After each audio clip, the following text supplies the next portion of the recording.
वाह देता ने दिलवा निकाल के बहुत हल्का मचोले बा नागेंद्र उजाला शिल्पी राज के आवाज में सुनाई पड़ी कि कहिया ले तू करबो इजहार हो। वाह वाह आजा हम जाने खाती बानी बेकरार हो। क्या बात है, एक बार आई लव यू बोल दो। बोला हेलो हेलो, आप सभी का प्यार देख के बस दो बातें कहना चाहते हैं। गुल खिले गुलशन खिले और खिले गुलदस्ते, गुल खिले गुलशन खिले और खिले गुलदस्ते। आप सभी को पूजा दीवानी की तरफ से प्यारा सा नमस्ते। वाह वाह वाह, पूजा दीवानी जी हैं। अच्छा दो ये पूजा और ये दीवानी। अच्छा ये पूजा और दीवानी, आप ही आ जाइए। उजाला जी हमरा तो बुझाता कि माही मनीषा के मौसियाउत बहिन बड़ी सही दोनों। बाप रे बाप, पहले पिया बुल्लू आप बुझत के अंदर मुंडा स्वामी के उल्लू है सब दिखाई छो। चलो कि कहिया ले तू करबो इजहार हो। बाबा हम जाने खाती बानी बेकरार हो।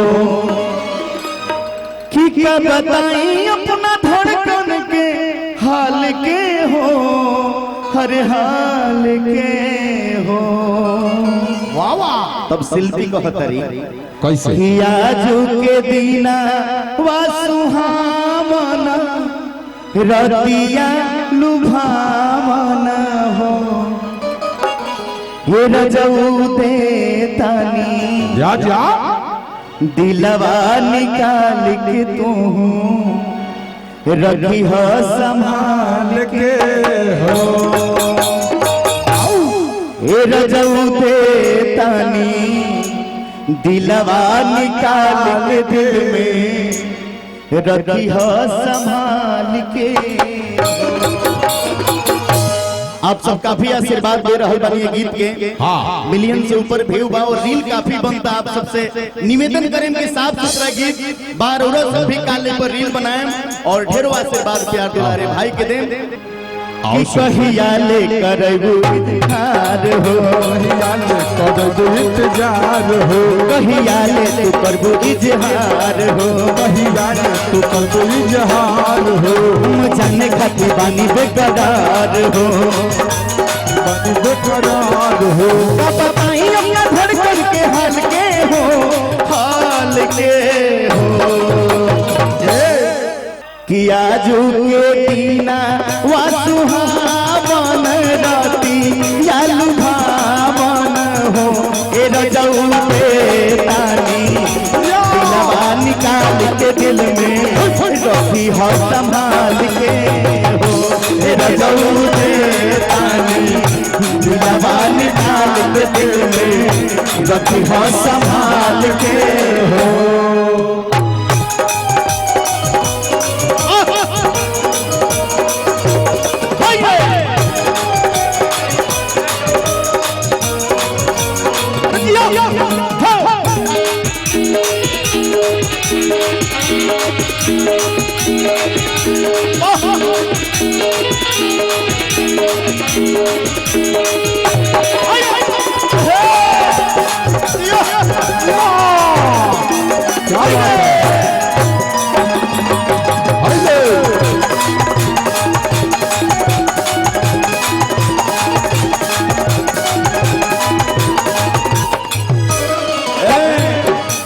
कोई दिहलू तू चुड़ाई देहलू जियरा हो।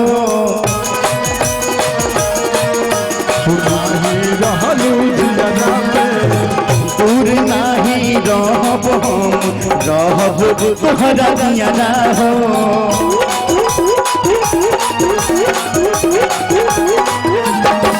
पागल बन के तू हो के पगल बना हो, ए दीवाना तू दीवानी बना बना हो।